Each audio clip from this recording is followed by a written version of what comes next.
आज लोगों के मन घबराया हुआ था, लोगों के हृदय में अशांति छाई हुई थी कि ये मीटिंग होने के, हमारी ये प्रेयर मीटिंग होने के, और ये वर्षा हो रही है, कैसे होगा, क्या होगा, या हम इसको कैंसिल कर दे।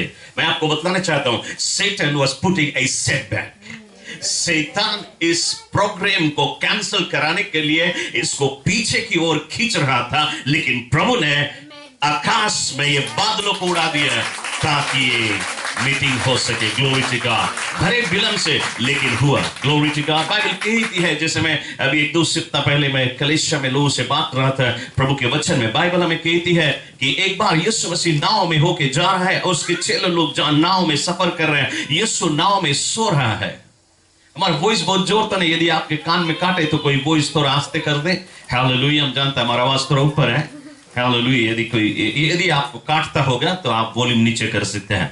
मैं आपको बताना चाहता हूं, बाइबल कहती है कि यीशु नाव में सो रहा है और चले लोग नाव खेल रहे हैं और अचानक से आंधी आई, तूफाने आई और वो नाव डूबने पे है। मतलब कि वो मुसीबत आया, वो संकट आया। यीशु मसीह है तो भी मुसीबत आई, वो आंधी चल रही, तूफानें चल रही है और चेला लोग के मन घबराए हुआ कि हाय अब हम डूब जाएंगे। जैसे थोड़ी देर पहले आज ही की बात है, लोगों के मन घबरा रहा था कि कैसे इस मीटिंग कैंसिल कर दी जाए, ये आंधी चल रही है कि इसको हम ऑर्गेनाइज किया, प्रभु ने पुकारा हमको इस एवेंजलिज्म के लिए, लेकिन फिर क्यों ये तूफान, ये आंधी, ये पानी, वर्षा, क्यों ये बाधा। उसी प्रकार से चेलों के साथ में बीत रहा था। क्यों हम, यीशु हमारे साथ में चल रहा है, हम इस नाव में होके चल रहे, क्यों हमारी नाव डूबने वाली है। लेकिन अचानक से चेला ने याद किया कि यीशु मसीह केबिन में सो रहा है और उसने यीशु को जगाया और कहता है, क्या तुम्हें परवाह नहीं कि हम डूबने वाले हैं, हम मरने वाले, हमारी नाव डूबने वाली है, आंधी में होके हम जा रहे हैं। और यीशु जब उठा, उसने उस आंधी को डांटा, उसने कहा, हे आंधी शांत हो जाए, और वो आंधी शांत हो गया। बाइबल कहती है, एंड देयर वाज पीस, बिल्कुल शांति। तब चेला लोग क्या कहते हैं, What kind of man he is? कैसा आदमी है? चेला लोग को मालूम नहीं वो परमेश्वर है। वो कहते हैं, What kind of man he is? कैसा आदमी है वो? आज भी लोगों के अंदर में सवाल पैदा होती है, कौन है वो? कौन है जो शुगर डायबिटीज को सुखा दिया? कौन है जो उस घाव को सुखा दिया? कौन वो आश्चर्य कर्म कर रहा? कौन उस आंधी को रोका? कौन है ये आकाश में ये सूरज की रोशनी चमकाई और ये सब कुछ सूख गया? कौन है इस सारी चीज के पीछे? कौन है? Praise the Lord. आप जानते यीशु के नाम, लेकिन मैं आपको असलियत में यीशु के पहचान देना चाहूंगा कि यीशु है कौन। हम जानते थोड़ा अधिक समय हो गया, लेकिन आप शायद बोलता है यीशु कौन है और हम कौन है यहाँ खड़ा के बात कर रहा है। इसलिए मैं आपको थोड़ी संक्षेप में आपको बतला दूं, क्योंकि हम जानते टाइम बहुत जो है।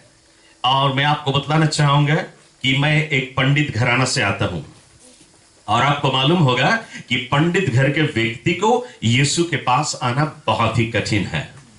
हम लोग पहले बुत वाले वो नैनी में रहता रहा, हम लोग पास बड़ा जमीन जगह रहा, खेती बाड़ी रहा, कोई चीज की कमी नहीं रहा, सब कुछ रहा हम लोग के पास। हम लोग 7 भैया रहा और 1 बहनी रहा। लेकिन अचानक से हम लोग के घर में एक ऐसा बीमारी आई जिसका हम लोग बोलता है शैतान की बीमारी। हम लोग रात के कभी सोए नहीं सके। हम लोग महसूस करे कोई रात के घर में प्रवेश करे और सभी को तंग करे। हम लोग अपन घर के दरवाजा बंद करके उसमें ताला लगा दिया। आप शायद जाने पुराने टाइम में एक खिड़की रहे हैं जो डंडा लगा के खोले हैं। ओके, सो हम लोग की खिड़की डंडा लगा के खोले, पुराना टाइम की बात है। ये खिड़की भी हम लोग बंद करके उसमें भी ताला लगाई दी। लेकिन जैसे सोए के लिए जाए, ताला अपने खुल जाए, खिड़की अपने खुल जाए, डंडा अपने लग जाए, दरवाजा अपने खुल जाए। रात और दिन हम लोग के घर खुला रहता रहा। ऐसे होते होते बहुत चीज होता रहा। घर के ऊपर पत्थर बरसे। ये हम लोग गांव में रहता है, लेकिन समुद्र, पत्थर, कौड़ी, कोरल वगैरह ये सारी हमारे घर के ऊपर बरसे, आंगन में बरसे। यदि भोजन बनाए, तुम गर्म खाना खा ले तो ठीक है, खाना जैसे ठंडा है खाना खराब हो जाए। ऐसे बहुत चीज होता रहा। होते होते अचानक से एक ही दिन में हम लोग पास जितना गाय, बैल, मुर्गी, बत्तख वगैरह जो कुछ भी रहा, सब कुछ एक ही दिन में खत्म हो गया। एक ही दिन में सब मर गए। उसके 3 महीने बाद हमारा सबसे बड़ा भैया मरा और उसके 3 महीना बाद और एक भैया मरा, और उसके 3 महीना बाद और एक भैया मरा। हम लोग 7 में से 4 भैया और एक बहनी बचा। तब फिर हमारा बहनी के ऊपर शैतान सवार होने लगा। 24 घंटा 24 आवर्स उसके ऊपर सवार रहे। आप नाम ले पीछे में हम लोग कौन से ओझा, कौन से दंत मंत्र मारने वाला का नहीं देखा। ये बीमारी हम लोग के घर में 20 ईयर्स तक रहा। आप अरमान लगाए 20 ईयर्स में कौन हालत होगा। आप जाने एक दंत मंत्र मारे वाला के लगे एक दफे जाए तो कितना खर्चा बैठे। 20 ईयर्स में हम लोग सब कुछ जीरो हो गया, सब कुछ बिलाई गए। तब लोग बोले ये जगह खराब है, हम लोग जगह भी छोड़ दिया। हम लोग आया शिमला में एक छोटा सा घर ले लिया। शायद आप सोचे शिमला में, जब शिमला में बहुत धनवान लोग रहे हैं, आप सोचता बहुत पैसा रहा, शिमला में घर ले लिया। मैं आपको बताना चाहता हूं हम लोग के जो घर मिल रहा 50 पाउंड में, ओके, बहुत पैसा नहीं है। 50 पाउंड यानी कि अभी टाइम है $100 हम बोले सकता है। $100 में हम लोग को घर मिला और हम लोग शिफ्ट हो गया। लेकिन शैतान तो जहां जाए वहां जाए, वही हालत हम लोग के यहां पे भी है। हम लोग घर के फर्नीचर तलक भी बेच डाला, कुछ भी नहीं बचा हम लोग के पास। एक दिन ऐसा आएगा जब हम लोग खाली पानी पी के रहता रहा। ऐसे टाइम पे हम अपन पिताजी से बोला कि कोई दंत मंत्र मारेला बचा भी नहीं है, सब पे देख लिया। दूसरा चीज, पास में एक को पैसा भी नहीं है कि हम बहनी के ले जाए दिखाए कुछ दिन। तो हम बोला खाए नहीं, हम लोग बहनी के हम लोग चर्च ले जाए प्रार्थना कराने के लिए, कि वो सब चीज फ्री हुआ है। सो हमारे फादर बताए समय बोले देखो हम पंडित है, हम मर जाएगा अपन धर्म नहीं छोड़ेगा, चर्च जाके नाम नहीं लेना।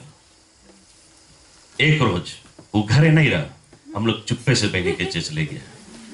जिस दिन चर्च ले गया उस दिन से आज ये 41 ईयर्स हो गए, शैतान के नाम निशान मिट गए। Glory to God, hallelujah. इसी प्रकार से मैं और मेरा घराना उद्धार पाई। Praise the Lord. ये कोई और नहीं कर सके, सिर्फ यीशु मसीह कर सके। Glory to God. अब आप हमें जान गया, ये 20 ईयर्स की जो बीमारी के जो कथा आपको सुनाया, हम सिर्फ संक्षेप में ही बताया, मतलब कि ब्रीफ में। यदि हम पूरा स्टोरी बताएं तो रामायण बहुत छोटा है, हम लोग की स्टोरी बहुत बड़ा है, हम उसको काट के बताएं। तो अब आप हमारे विषय में पहचाने लगा। अब मैं आपको यीशु की पहचान बताना चाहूंगा। यीशु मसीह है कौन? आप यीशु के नाम सुनता होगा, हर एक व्यक्ति यीशु के नाम जाने, लेकिन यीशु को पहचाने नहीं।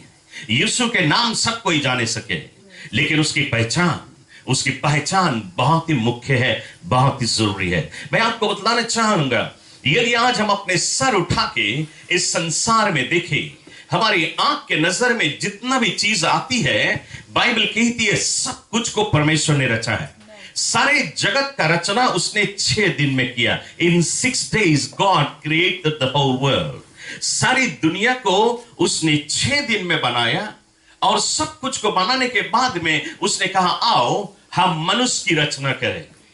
और तब परमेश्वर ने मिट्टी उठाया और मिट्टी को सानते हुए उसने मनुष्य का रचना किया, यानी कि आखिरी चीज परमेश्वर ने मनुष्य को बनाया।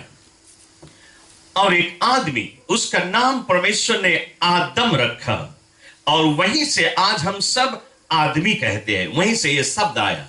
परमेश्वर ने पहला आदमी का नाम आदम रखा और उसके लिए एक स्त्री बनाया, और इस आदमी ने उसको नारी करके पुकारा, क्योंकि उसके नर की हड्डी से बनाई गई। लेकिन परमेश्वर ने उसे हव्वा करके पुकारा, और परमेश्वर ने आदम और हव्वा को इस पृथ्वी, ये जो बगीचा उसने बनाया था, उसमें डाल दिया। मैं आपको बताना चाहता हूं, ये दुनिया जो आज हम देखते हैं ऐसा नहीं था, इससे बहुत ही खूबसूरत था, बिल्कुल हेवन की तरह, स्वर्ग की तरह परमेश्वर ने इस दुनिया को रचा था। और परमेश्वर ने आदम और हव्वा को इस बगीचा में डाला और कहते हुए कि देख मैं तुझे इस पृथ्वी में सभी चीज के ऊपर अधिकार देता हूं, अथॉरिटी देता हूं, तुम सभी चीज के ऊपर राज करोगे, तुम सभी चीज के ऊपर प्रभुता करोगे, तुम राजा होगे, तुम ही सभी चीज के नाम दोगे।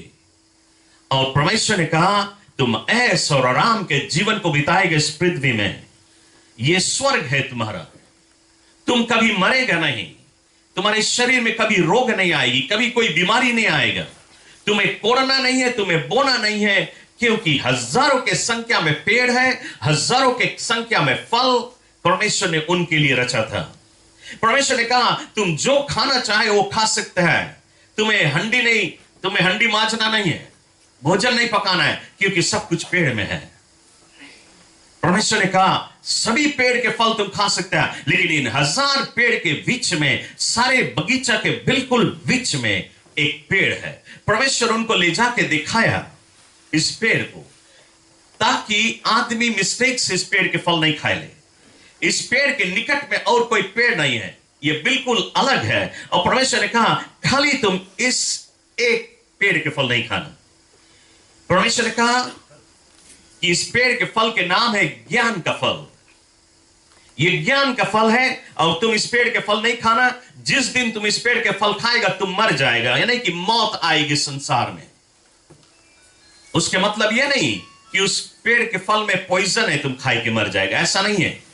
उसके मतलब यह है यदि तुम इस पेड़ के फल खाया तुम मेरी आज्ञा का उल्लंघन करेगा, और मेरी आज्ञा का उल्लंघन करना पाप है। और जब तुम पाप करेगा तो मौत आएगा, तुम फिर अमर नहीं रहेगा सब रोज के लिए, और शरीर में बीमारी और रोग आएगी।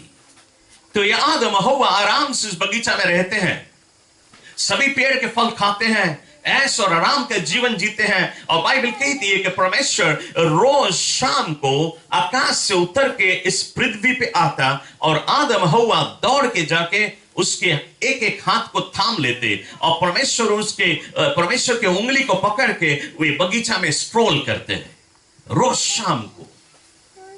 लेकिन एक दिन ये आदम हव्वा उसी पेड़ के नीचे जा बैठा जिस पेड़ के फल परमेश्वर ने कहा था नहीं खाना, और शैतान भी इस बगीचा में था, और शैतान सांप के रूप लेके उसी पेड़ के ऊपर आ बैठा, और अच्छा मौका देखते हुए वो स्त्री से बातें करता है। वो कहता है हे हव्वा देख इस फल को कितना खूबसूरत है। जब वो कहता है देख इस फल को, उसके मतलब आदम हव्वा का ध्यान उस फल की ओर नहीं है, वो और कहीं देख रहे हैं। पीछे से शैतान कहता है देख इस फल को कितना खूबसूरत है। तो ये स्त्री ने अपने मन में सोचा परमेश्वर ने कहा था इस पेड़ के फल खाना नहीं, देखने के लिए मिला नहीं, सो हमने इसको देख सकता है। इसलिए वो पीछे की ओर मुड़ी और उस फल को देखी, और वो कहती है वास्तव में शैतान ये पेड़ का फल बहुत खूबसूरत है। शैतान उससे पूछते हैं ये पेड़ का फल जब इतना खूबसूरत है तो खाने में भी कितना स्वाद होगा। ये स्त्री कहती जरूर काफी स्वाद होगा। तो शैतान कहता है काहे नहीं तुम इसे चख के देख ले। ये स्त्री कहती नहीं मैं इसे नहीं चखूंगा, क्योंकि मेरा बाप ने मुझे बतलाए हैं इस पेड़ के फल नहीं खाना।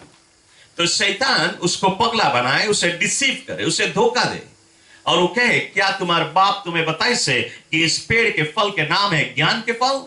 ये स्त्री कहे जरूर इस पेड़ के फल के नाम है ज्ञान के फल। तो शैतान उसे कहे देख इस पेड़ के फल में इतना ज्ञान है, इतना ज्ञान है कि जब तुम इसे खा लेगा तुम परमेश्वर बन जाएगा। तभी परमेश्वर तुम्हें बताए कि इस पेड़ के फल नहीं खाना, क्योंकि परमेश्वर के अंदर में डर है कि दुनिया में एक और परमेश्वर नहीं आ जाए। वही कुछ तुम्हें बताए इस पेड़ के फल नहीं खाना। और तब ये स्त्री थोड़ा देर के लिए सोची, बोले सच बात, तभी परमेश्वर हमें मिना कर इस पेड़ के फल नहीं खाना। और वो शैतान के बात के बहक में आके उस पेड़ के फल को तोड़ के खा लिया, और अपने पति को दिया। कहती है तू क्या देखता, तू भी इसे खा ले, और वो भी उसे खा लिया। ना बाइबल कहती है कि जब उन्होंने उस पेड़ के फल खाया उनके आंख खुल गया। उनके आंख खुलने का मतलब यह नहीं कि अभी तक उन्होंने अंधा नहीं रहा, सब कुछ दिखाता रहा, लेकिन उनके पाप का आंख खुल गया, क्योंकि उस पेड़ के फल में पाप का ज्ञान था। जब उन्होंने इस पेड़ के फल खाया उनमें पाप समा गया। अब उनमें पहचान आई कि उनके शरीर में एक को कपड़ा नहीं है, एक को वस्त्र नहीं है, और तब वे जंगल में भाग के लुकने लगे, पेड़ के पत्तियों से अपने तन को ढांकने लगे, क्योंकि अब उनमें पाप की पहचान आई। अब बाइबल कहती है रोजाने के तरह उस शाम को भी परमेश्वर ऊंचे आकाश से उतरता हुआ इस पृथ्वी में आया, लेकिन इस बार आदम हव्वा दौड़ के नहीं गए उसके हाथ पकड़ने के लिए। परमेश्वर ने पुकारा आदम तू कहां है, आदम तू कहां है। और धीरे से आदम जंगल के आड़ में से कहते हैं परमेश्वर मैं यहां हूं। परमेश्वर ने कहा तू मेरे सामने आ। आदम ने कहा मैं नहीं आ सकता। परमेश्वर ने कहा तू क्यों नहीं आ सकता? क्या तूने इस पेड़ के फल को खा लिया? तब ये आदमी धीरे से बाहर निकल के आया और कहता है परमेश्वर, ये स्त्री जिसको तूने मेरे लिए बनाया था, इसने मुझे इस पेड़ के फल खवा दिया। उसने स्त्री को ब्लेम किया। परमेश्वर ने स्त्री से पूछा, हे स्त्री, तू क्यों इस पेड़ के फल खाया, क्यों अपने पति को खिलाया? और ये स्त्री कहती है, ये सांप, ये शैतान जिस बगीचा मेरा, उसने मुझे पगला बना के इस पेड़ के फल खवा दिया। बाइबल कहती है कि परमेश्वर ने तीनों को दंड दिया। परमेश्वर ने कहा, हे स्त्री, अपने पैर से सांप को कुचलो। और स्त्री ने अपने पैर से सांप को कुचला और उसी दिन से सांप जमीन पे रेंगने लगा। पहले सांप सीधा चलता रहा और उसी दिन से सांप का जो चेहरा है वो छपट गया। उसी दिन से सांप के शरीर में धरती का मार्ग बन गया। वो मार्ग अभी भी है उसके शरीर में। और परमेश्वर ने उस सांप को एक और दंड दिया। परमेश्वर ने कहा, आज से लेके सर्वदा तू मिट्टी को खाएगा, ये तुम्हारा भोजन होगा। आज भी सांप मिट्टी को खाता है, वो उसका भोजन है। परमेश्वर ने स्त्री को भी दंड दिया। परमेश्वर ने कहा, हे स्त्री, अब तुम पीड़ा के साथ में बच्चा को जनेगी तो तुम्हारा उद्धार होगा। आज भी ये दंड स्त्री जाति के ऊपर है। परमेश्वर ने पुरुष को भी दंड दिया। परमेश्वर ने कहा, हे आदमी, अब तुम इस बगीचा में एक भी पेड़ के फल तोड़ के खा नहीं सकता। अब तुम जाओ, तुम कोड़ेगा, तुम बोएगा, तुम मेहनत करेगा, तुम पसीना गिराएगा तो तुम्हें भोजन मिले। आज भी ये दंड पुरुष जाति के ऊपर है। बिना मेहनत से हमें भोजन नहीं मिलती। ना वो ठीक है, उन्होंने गुनाह किया, उनको दंड मिला, ठीक है। लेकिन बात यह है कि अब मनुष्य इस गुनाह के कारण परमेश्वर से बात नहीं कर सकता, परमेश्वर से फेलोशिप नहीं कर सकता, परमेश्वर से प्रार्थना नहीं कर सकता, क्योंकि मनुष्य के जीवन में एक गुनाह है। मनुष्य इस जीवन में मरने के बाद में हेवन नहीं जा सकता, क्योंकि गुनाह के कारण। क्यों? क्योंकि परमेश्वर पवित्र है और हेवन पवित्र है। सो पापी व्यक्ति हेवन नहीं जा सकता। कोई पापी हेवन नहीं जा सकता। हम और तुम भी पापी है। हम और तुम भी हेवन नहीं जा सकता, क्योंकि हमारे जीवन में पाप है। तो हम और तुम कहां जा रहे हैं? हमारा जीवन हमें विनाश को लेके जा रहा है, नरक को ले जा रहा है। हर एक मनुष्य का जीवन उसको नरक ले जा रहा है। लेकिन मैं आपको खुशखबरी बतलाना चाहूंगा। मैं आपको आगे कुछ बतलाने से पहले बाइबल कहती है कि परमेश्वर ने सोचा, यदि इस मनुष्य के लिए मैं उपाय ना करूं तो कौन उपाय करेगा? मनुष्य का रिश्ता यदि मैं अपने साथ में जोड़ू नहीं और हेवन के लिए रास्ता ना बनाऊं तो फिर कौन बनाएगा? इसलिए परमेश्वर एक भेड़ा लेके आया और उस भेड़ा को काटा, उस भेड़ा का खून बहा, यानी कि भेड़ा कुर्बान हो गया। और उस भेड़ा का चमड़ा निकाला, उसमें खून लगा था, और उसको कपड़ा बना के आदम और हव्वा के तन को ढाक दिया। खून सहित उसके तन को ढाक दिया, ये कहते हुए कि आदम और हव्वा, मैंने तेरे गुनाह को भेड़ा के खून से तोप दिया हूं, ढक दिया। इसलिए तुम्हारा गुनाह ढक गया है तो तुम्हारा रिश्ता मेरे साथ में जुड़ जाता है। अब तुम मुझसे बातचीत कर सकता है। इस जीवन के समाप्ति के बाद तुम हेवन आ सकता है, क्योंकि भेड़ा ने तुम्हारे लिए जान दे दिया है। तुम्हारी पाप का मजदूरी भेड़ा ने सह लिया। पाप का जो तलब है वो भेड़ा ले लिया। तुम्हारा पाप का दाम भेड़ा ने चुका दिया है। इसलिए तुम्हारा रिश्ता मेरे साथ में जुड़ जाता है। तो आदम ये बात सीख लिया उस दिन कि जब वो एक पाप करे उसका रिश्ता परमेश्वर से टूट जाता है, और परमेश्वर से रिश्ता जोड़ने के लिए उसको भेड़ा की कुर्बानी की जरूरत है। आदम के बच्चे हुए, उनके बच्चों के बच्चे हुए, 4000 ईयर्स हो गया, और इस 4000 ईयर्स में पूरा दुनिया भर गया आदम के बच्चों से। आदम ने अपने सभी बच्चों को सिखला दिया कि जब एक पाप करे तो एक भेड़ा की कुर्बानी की जरूरत है, और तब मनुष्य रोज पाप करे, रोज एक भेड़ा लेके आए और उसको कुर्बान करे परमेश्वर के साथ में रिश्ता जोड़ने के लिए। आप सोचे कहीं आज भी यही कानून होता? हम और तुमसे भी रोज गलती हो जाती है। क्या हम और तुम रोज एक भेड़ा लेके आ सकते हैं? मेरे ख्याल से $200 $300 दाम है। लेकिन उन दिनों में सभी के पास बड़ा बड़ा जमीन जगह, खेती बाड़ी, सभी के पास भेड़ा। तो वो रोज पाप करे, रोज एक भेड़ा की कुर्बानी करे। अब परमेश्वर इस तरीका से खुश नहीं। परमेश्वर सोचता है मैं क्या करूं कि मनुष्य के लिए एक आसान उपाय बना दूं। आपको मैं आगे कुछ बतलाने से पहले एक छोटी सी कहानी बतलाना चाहूंगा, जिसमें कि आप अच्छी तरह से समझ लें मैं क्या बतलाना चाहता हूं। मान लो मैंने थोड़ा सी मिट्टी उठाया और मिट्टी को साना, और उसको सानते हुए मैंने चूटी बनाया, और मैंने उस चूटी को जब पृथ्वी पे छोड़ा तो वो चूटी चले लगा। तो मैं बहुत खुश हुआ कि मैं तो सिर्फ मिट्टी सान के उसको चूटी के शेप दिया, लेकिन उसमें जान आ गया। तो अब हम इस चूटी से बहुत प्रेम करता, जैसे हम अपन बच्चों से प्रेम करता वैसे हम चूटी से प्रेम करता। ये चूटी के साथ में हम रोज खेलता कूदता, उससे बातचीत करता। रोज हम देखता चूटी इधर जाए उधर जाए, लेकिन एक दिन हम देखते हैं ये चूटी एक ऐसी रास्ते से जाए, एक ऐसे रास्ते से जाए, ना इधर मुड़े ना उधर मुड़े। जिस रास्ते से ये चूटी जाए ये रास्ता कुछ दूर जाके समाप्त होए, और जहां पे ये रास्ता समाप्त होए वहां पे एक बहुत बड़ा गड्ढा है, एक बहुत बड़ा खाई है, और उस खाई में भयंकर आग है। यदि ये चूटी इसी रास्ता से जाता रही तो उस गड्ढा में गिर जाए और वो जल के भस्म हो जाए। तो हम नहीं मांगता कि चूटी इस रास्ते से जाए, हम मांगता चूटी इस रास्ता में जाए, क्योंकि ये रास्ता में जीवन है, ये रास्ता में अच्छा अच्छा भोजन है। तो हम सोचते हैं कि हम कौन सी करें कि हम चूटी को इस विनाश के रास्ते से निकाल के और जन्नत के रास्ता में ले आऊं।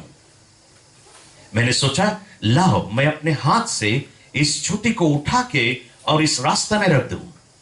फिर हम सोचते हैं हमारा हाथ इतना बड़ा है और वो चूटी इतना छोटा है, यदि मैं उसे उठाएगा तो अवश्य मिजा के मर जाएगा। तो हम सोचते कि हम कौन सी करें। हम सोचा लाओ हम इस चूटी के डांटी, और हमने उस चूटी को डांटा। हमने कहा हे चूटी, विनाश के रास्ते को छोड़ के ये जन्नत के रास्ते को अपना ले। अफसोस की बात, चूटी ने मेरी बोली को नहीं समझा, चूटी ने मेरी भाषा को नहीं समझा। क्या बोल रहा है, उसी रास्ते जा रहा है। तो हम सोचते कि हम कौन सी करी कि चूटी के बचाए नहीं। हम जान गया हमारे पास कोई रास्ता नहीं है, सिर्फ एक ही रास्ता है कि मैं स्वयं चूटी बनूं। तो मुझे चूटी बचाने के लिए चूटी को चूटी ही बनना पड़े। तो हमें सोचना है जैसन घर में चूटी रहे, जैसन बिल में, उसके बिल में हमें रह पड़ी। जो भोजन चूटी करे उसके भोजन हमें करे पड़ी, जो भाषा चूटी बोले उसके भाषा में बोली पड़ी। तब हम सकते हैं चूटी को इस विनाश के रास्ते से निकाल के और जन्नत के रास्ता में ले आए। जो चूटी को बचाने के लिए हमें चूटी ही बनना पड़ी। बिल्कुल इसी प्रकार से, इसी चूटी ही की तरह मैं और आप और दुनिया में हर एक जाति जाति के लोग जिस रास्ते से हमारा जीवन का सफर जा रहा है, ये रास्ता कुछ दूर जाके समाप्त होता है। और जहां पे ये रास्ता समाप्त होता है उसको हम और कुछ नहीं मौत कहते हैं, जो सभी के जीवन में है। लेकिन उस मौत के बाद में एक खाई है और उसमें भयंकर आग है। वो कुछ है और नहीं है बल्कि जहन्नम है, यानी कि नरक है। हर एक मनुष्य का जीवन उसको खींचता हुआ विनाश की ओर, नरक को ले जा रहा है, जहन्नम की ओर हम और तुम बढ़े चले जा रहे हैं। और परमेश्वर ने ऊंचे आकाशों से देखा और वो कहता है ये मनुष्य मेरे हाथ के बनाए हुआ पुतली है। मैंने मिट्टी उठा के सान के इसके रचा हूं और ये मेरे हाथ के बनाए हुए पुतली, लेकिन मेरे मार्ग से भटके हुए विनाश के रास्ता में जा रहे हैं। मैं क्या करूं, उनको विनाश के रास्ता से निकाल के और जन्नत के रास्ता में ले आऊं। परमेश्वर ने सोचा लाओ हम अपने हाथ से मनुष्य को उठा के इस रास्ते से और इस रास्ते में रख दूं। लेकिन फिर परमेश्वर सोचता है मेरा हाथ इतना बड़ा है और मनुष्य इतना छोटा है, यदि मैं उसे उठाऊंगा अवश्य वो मिजा के मर जाएगा। क्या आज आप सोच सकता है परमेश्वर के हाथ कितना बड़ा है? यदि आज आप एक ऊंची चोटी पे चले जाए, यानी कि ऊंची पहाड़ पे चली जाए और ये पूरा दुनिया को देखने की कोशिश करें, तो आपके आंख के पहुंच उतनी दूर तक नहीं कि ये दुनिया देख सके। इतना बड़ा दुनिया है, इतना भारी दुनिया कौन से चीज के ऊपर रखा हुआ है? कौन सा ऐसा चीज है जो इस दुनिया को रोक के रखा है? से आइजैक न्यूटन ने 16th सेंचुरी में यह घोषित किया कि यह दुनिया हवा में रखा हुआ है। वास्तव में यह दुनिया हवा में रखा हुआ है, लेकिन मुझे अफसोस है एक बात से से आइजैक न्यूटन देख सका इस दुनिया को हवा में रखा हुआ, लेकिन वो परमेश्वर के हाथ को नहीं देख सका, क्योंकि बाइबल हमें इसाया नबी के पुस्तक में कहती है ये दुनिया को परमेश्वर अपने हाथ में रोक के रखा है, और इतना बड़ा दुनिया परमेश्वर के हाथ में as a piece of dust, जैसे एक गर्दा पड़ा हुआ है। अब आप अरमान लगाए, इतना भारी दुनिया परमेश्वर के हाथ में जैसे एक गर्दा है, तो उसका हाथ कितना बड़ा होगा। यदि वो हाथ बढ़ के हमें और तुम्हें पकड़े, अवश्य हम और तुम मिटा जाएगा। तो परमेश्वर सोचते हैं मैं क्या करूं कि मनुष्य को बचा लूं। उसने सोचा लाओ हम मनुष्य के डांटी, और परमेश्वर ने मनुष्य को डांटा और कहता है मनुष्य विनाश के रास्ते को छोड़ के जन्नत के रास्ते को अपना ले। अफसोस की बात, आज हम और तुम उसकी आवाज को नहीं पहचानते हैं। क्या जब देखता है बिजली कैसे तड़कती है, कैसे गरजती है, वो परमेश्वर का बोली है। जब वो अपनी भाषा में हमसे और तुमसे बातें करता है, हम और तुम डर जाते हैं, हम और तुम लुकने लगते हैं, हम और तुम समझ नहीं पाते वो क्या बोल रहा है। इसलिए परमेश्वर जान गया मेरे पास कोई रास्ता नहीं, मनुष्य को मैं पाप से बचाऊं और नरक से बचाऊं। सिर्फ मेरे पास एक ही रास्ता है कि मैं स्वयं मनुष्य बनूं। इसी कारण अभी से लेके 2020 ईयर्स पहले, ये 2020 है, यीशु के नाम पे है। 2020 ईयर्स पहले परमेश्वर ने परमेश्वर का रूप रंग को निकाल के स्वर्ग में ही रख दिया, और वो मनुष्य बन के इस पृथ्वी में आया। कुंवारी मरियम के द्वारा वो पैदा हुआ, और जब वो इस पृथ्वी में आया, उसने लोगों से कहा मार्ग ये नहीं है, मार्ग मैं हूं, जीवन मैं हूं, और सच्चाई भी मैं हूं। बिना मेरे द्वारा कोई बाप के राज में जा नहीं सकता। मैं एक ही रास्ता हूं। इस पृथ्वी में कोई और रास्ता नहीं है और कोई और नाम नहीं है, सिर्फ एक ही नाम है, यीशु मसीह, जो जगत में हर एक व्यक्ति को उद्धार दे सके। हालेलुया। और वो आया इस पृथ्वी में, अंधों को आंखें दिया, गूंगों को बोली दिया, लंगड़ों को पैर दिया, मुर्दाओं को जिलाया, दुष्ट आत्माओं को नाश किया। अनेक से आश्चर्य कर्म करते हुए उसने अंत में कहा मनुष्य के ऊपर जो पाप के बोझा लदा हुआ है, जो उनको नरक लेके जा रहा है, ये पाप के बोझा मेरे ऊपर लाद दे, उनके मौत को मेरे ऊपर लाद दे, उनकी नरक को मेरे ऊपर लाद दे। और तब यीशु ने मनुष्य के पाप के बोझा को अपने कांधे पे क्रूस के समान ले लिया, और वो कैलवरी नाम के पहाड़ के ऊपर चढ़ गया, जहां पे लोगों ने उसके दोनों हाथ में और दोनों पैर में नीला से उसे ठोक दिया और उसे टांग दिया गया। बाइबल हमें कहती है शरापित है वो व्यक्ति, उसके ऊपर शराप है जो पेड़ के ऊपर टंगता है। यीशु पेड़ की लकड़ी के ऊपर टांग गया, वो शराब बन गया। क्यों? हमारे और तुम्हारे शराब को वो ले लिया, ताकि हम और तुम शराब से बदल के और आशीष प्राप्त कर सके। बाइबल हमें कहती है उसके पीठ पे 39 कोड़ा मारा गया, ये 39 चाबुक बरसाया गया। कोई ऐसा चाबुक नहीं जो आज गांव में घोड़ा बैल को मारा जाए। ये ऐसा चाबुक था, रोमी सोल्जर लोग के चाबुक, एक चाबुक में 7 फिशिंग हुक की तरह लगा रहता रहा। जब वो एक बार पीठ पे गिरता रहा तो 7 जगह गोश्त में हल जाता रहा। जब उसे खींचा जाए तो 7 जगह के गोश्त लेके निकलता रहा। 39 चाबुक यीशु के पीठ के ऊपर बरसा, और 273 टुकड़ा गोश्त उसके पीठ में से निकल गया। क्यों हुआ? बाइबल कहती हमारे तुम्हारे बीमारी रोग के कारण ही हुआ। आज आप कोई भी डॉक्टर से पूछे, कोई भी मेडिकल साइंस से पूछे, दुनिया में कितना सबसे बड़ा बीमारी, सब डॉक्टर आपको बताएगा 39 बीमारी। और यीशु ने 39 चाबुक खाया सभी बीमारी रोग के लिए। इसलिए उसने सुरेश के जो घाव है उसको सुखा दिया, क्योंकि उसके पीड़ा को उसने सह लिया।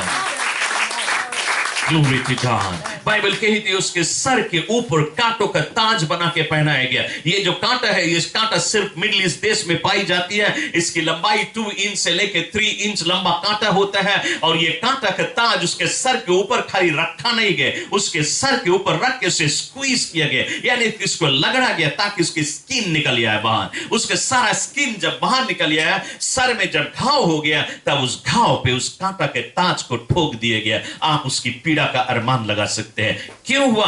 बाइबल कहती है सभी शैतान का कर्जा उसने कांटों के ताज में चुका दिया। इसलिए आज हर एक शैतान के शक्तियों से लोगों को आजाद कर सकता है। हमारे घर में शैतान 20 ईयर्स से कोई दंत और मंत्र मारने वाले चंगाई नहीं दे सका, लेकिन यीशु ने कांटों का मुकुट पहन के हमारी परिवार को आजाद किया। Glory to God. कोई और नहीं कर सकता, सिर्फ यीशु मसीह। हालेलुया। ना बाइबल कहती है उसके पसली के पास भाला मारा गया, यानी कि स्पिया मारा गया। उस स्पिया को इस पार से उस पार मार के निकाल दिया गया और उसके शरीर में से खून और पानी की नदी बह चली। यीशु मसीह कुर्बान हो गया। शायद आपके अंदर में सवाल पैदा होता होगा, जब वो परमेश्वर रहा तो कहा लोगों ने उसे मार के ठोक दिया क्रॉस पे, कहा उस क्रॉस पे से उतर के नहीं आया? मैं आपको बतलाना चाहता हूं वो परमेश्वर था, वो परमेश्वर है और हमेशा के लिए परमेश्वर रहेगा। या मैं आपको बतलाना चाहता हूं, यदि यीशु चाहता उस क्रॉस पे से उतर के आ सकता रहा। यदि वो चाहता रोमी सोल्जर लोग एक ही क्षण में फिनिश कर सकता था, लेकिन उस दिन यदि वो उतर के आ जाता फिर हमारे और तुम्हारे पाप का दाम चुकाने वाला कोई नहीं था। वो पीड़ा यीशु को नहीं सहना था, वो पीड़ा हमें और तुम्हें सहना था, क्योंकि हम और तुम पापी है। हमारी पाप का कर्जा यीशु चुका रहा था। और यीशु जब अब कुर्बान हो गया, लोगों ने ले जाके उसे कब्र में दफना दिया। क्या आप सोचते हैं यीशु मसीह कब्र में था? उसका लोथ कब्र में था, यीशु कब्र में नहीं था। यीशु कब्र में थे, यीशु के लोथ कब्र में था, लेकिन उसका प्राण, उसका स्पिरिट, उसका सोल कहां था? 3 दिन और 3 रात कहां रहा? बाइबल कहती है पृथ्वी के नीचे गया। क्या आपको मालूम है पृथ्वी के नीचे एक और दुनिया है जिसका नाम है सियोल? पृथ्वी के नीचे जो दुनिया है उसको सियोल कहते हैं, और वहां पे शैतान का राज है, उसका किंगडम है। यीशु गया शैतान के किंगडम में, और बाइबल कहती 3 दिन और 3 रात वो शैतान के सर को कुचलता रहा। आप जानते बिलियंस ऑफ शैतान, वो बिलियंस ऑफ शैतान के ऊपर चलता रहा और उनके सर को कुचलने के बाद में उसने शैतान को पिछाड़ते हुए, पाप को पिछाड़ते हुए, बीमारी रोग को पिछाड़ते हुए, शराब को पिछाड़ते हुए, कब्र के बंधन को फाड़ता हुआ वो जीवित बाहर निकला और आज जिंदा परमेश्वर है। इसलिए आज हमारी दुआओं को सुनता है, वो प्रार्थना के जवाब देने वाला है। Glory to God. मैं आज विश्वास करता हूं कि आपके अंदर में यीशु को पहचान आ गई है। इसलिए बाइबल कहती है आकाश पे और पृथ्वी के नीचे कोई और नाम नहीं, सिर्फ एक ही नाम है जो हमें उद्धार दे सके, एक ही नाम हमारी गुनाह की माफी दे सके, एक ही नाम हमें जन्नत में जगह दे सके। तो मैं विश्वास करता हूं कि ये वचन आज आपके हृदय को बदल दे, आपके जीवन को बदल दे।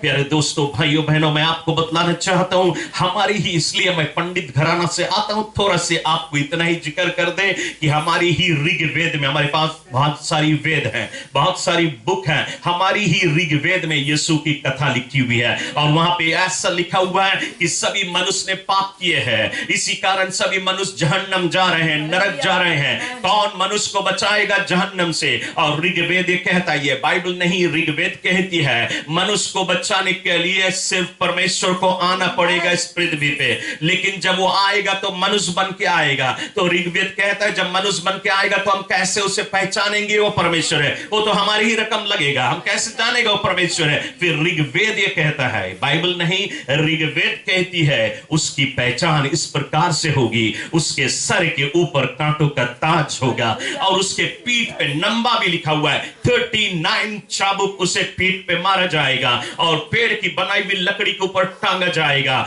तीसरे दिन वो जी उठेगा और तुम उसके पीछे हो ले। हमारी अपनी सास कहती है तुम उसके पीछे हो ले ताकि वो तुम्हें जन्नत में जगह दे सके। Hallelujah, hallelujah. मैं आज आपको बतलाना चाहूंगा कि आप सच्चाई को पहचान लिया, निर्णय बनाना आपका काम है। हम आपको जबरदस्ती नहीं कर सकते हैं कि यीशु के पीछे हो, वो आपका डिसीजन है। हमारा काम था आपको सच्चाई बता दे, हमने आपको सच्चाई बता दिया। और यदि कोई भी व्यक्ति आज इस जगह पे इस सच्चाई को पहचानने के बाद में आप यीशु को अपने दिल में बुलाना चाहता है, यदि आप अपने गुनाह से पश्चाताप करना चाहता है कि आज यीशु आपको माफी कर दे, आपके गुनाह के माफ कर दे, जन्नत में आपके नाम लिख ली जाए, जाए, हेवन के रास्ता आपके लिए खुल जाए। यदि आप ऐसा करना चाहते हैं, सिर्फ 2 ही 3 मिनट लगेगा, मैं आपके लिए प्रार्थना करूंगा। इस प्रार्थना के बाद यीशु आपके दिल में आ जाएगा, आपके गुनाह को माफ कर देगा, हेवन में आपका नाम लिख लिया जाएगा। आपको फिर मौत से कोई चीज से डर नहीं, क्योंकि आपका नाम जीवन के पुस्तक में लिख लिया जाएगा। और यह दिन आपके लिए बनाया है। ये कोई अचानक नहीं, कोई घटना नहीं है कि आज हम यहां खड़ा होकर प्रचार करा। ये आपको पैदा होने से पहले इस दिन को परमेश्वर ने तैयार किया था। हमें पैदा होने से पहले परमेश्वर ने मुझे तैयार किया था कि आज इस जगह पे आपके बीच में मैं मुक्ति के संदेश दूंगा। और यह मुक्ति का संदेश है। और यदि आज आप इस यीशु को अपनाना चाहते हैं, तो आप हमारे पीछे सिर्फ एक छोटी सी प्रार्थना बोले। मैं जो कहूं आप मेरे पीछे कहे। सभी के आंखें बंद हो, हम सब ये प्रार्थना कहे। स्वर्गीय पिता, मैं तेरे पवित्र चरणों में प्रभु यीशु के नाम से आता हूं और विश्वास करता हूं कि यीशु मसीह तुम्हारा एक लौता पुत्र है। मेरे पाप के लिए स्वर्ग को छोड़ के इस पृथ्वी पे आया और क्रूस पे अपनी जान की कुर्बानी दे दी। मैं आज अपने गुनाह से पछताता हूं, मुझे माफ कर दे। आज मैं अपने दिल के द्वार को तुम्हारे लिए खोलता हूं।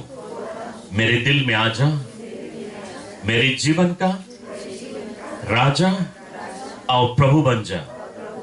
अपना पवित्र आत्मा मुझको दे, ताकि मैं तेरे मार्ग में चल सकूं।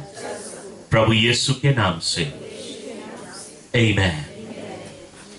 मैं आज आपको बताना चाहता हूं, शायद आपको मालूम नहीं, आज हेवन में स्वर्ग दूत लोग नाचे हैं, कूदे हैं, दौड़े हैं और जय जयकार करे, खुशी मनाए। एक बात से, आपका जीवन विनाश के रास्ता में नरक जा रहा था, लेकिन जैसे आपने यह प्रार्थना किया, आप विनाश के रास्ते को छोड़ के जन्नत के रास्ता को अपना लिया। इसलिए आज आप आनंदित हो। क्या हुआ आपके जीवन में? You are born again. एक बार आप पैदा हुआ अपनी मां के गर्भ से, पाप में पैदा हुआ, लेकिन आज आपको मसीह यीशु में नया जीवन मिला है। और इस जीवन को आप मेंटेन करें। कैसे? आप उससे हमेशा प्रार्थना करें, आप उसके वचन को पढ़े, उसके मार्ग में चले। यदि आप उसके मार्ग को लिया, फिर आप नरक को नहीं चखेगा, आपका नाम जन्नत के पुस्तक में होगा। मैं विश्वास करता हूं कि आपने ये जो प्रार्थना किया है, इसको मेंटेन करेगा और परमेश्वर आपको आशीष दे। आइए हम सब प्रार्थना के द्वारा इस सभा की समाप्ति पे आएंगे। हालेलुया। ऐश्वर्य शक्ति महान मेरे अब्बा पिता परमेश्वर, आकाश पृथ्वी के सृजनहार मेरे बाप, हम आज रात्रि को एक बार फिर प्रभु तेरे चरणों में आए हैं। तेरी नाम की आराधना, तेरी स्तुति, तेरी बड़ाई करते हुए तेरे सन्मुख आए हैं। तेरा मैं शुक्रिया अदा करता हूं, खासतौर पे पवित्र आत्मा मेरी जुबानों से बातें करने के लिए और लोगों के दिलों से टकराने के लिए, लोगों को सच्चाई बतलाने के लिए। और लोगों ने आज अपना दिल जो तुझे दिया है प्रभु, उनको मदद करना मेरी दुआ है। तेरे हाथ को थामे रहे, सच्चाई के मार्ग में होके चले, ताकि प्रभु दुश्मन इनके ऊपर कभी भी परबल ना हो सके। प्रभु हम धन्यवाद देते हुए हर एक व्यक्ति के जीवन इस समय तेरे हाथों में अर्पण करता हूं। और खासतौर पे सुभाष बिना, उनके परिवार के लिए दुआ करता हूं। उन्होंने जो ये प्रोग्राम को आयोजित की है प्रभु, उनके ऊपर बहुतायत रूप से आशीष आए। मेरे बाप, जो सीड उन्होंने तेरे राज में प्लांट किया है, जो तेरे किंगडम में बोया है, यह मल्टीप्लाई हो 100 गुना में आशीष अपने जीवन में देख सके, उन्नति और बढ़ंती वो देख सके प्रभु जी। और प्रभु जी हम प्रार्थना करते हैं, जो कुछ भी भोज वगैरह तैयार की गई, सब हम तेरे हाथ में अर्पण करते, मांगते सभी चीज को अपने लहू के नीचे ढाक ले, यीशु ख्रिस्त के नाम से। Amen and amen and amen. Hallelujah. समाज की अपनी सभा की समाप्ति पे आप पहुंचे। हमारा वर्शिप टीम में भी शायद कुछ गीत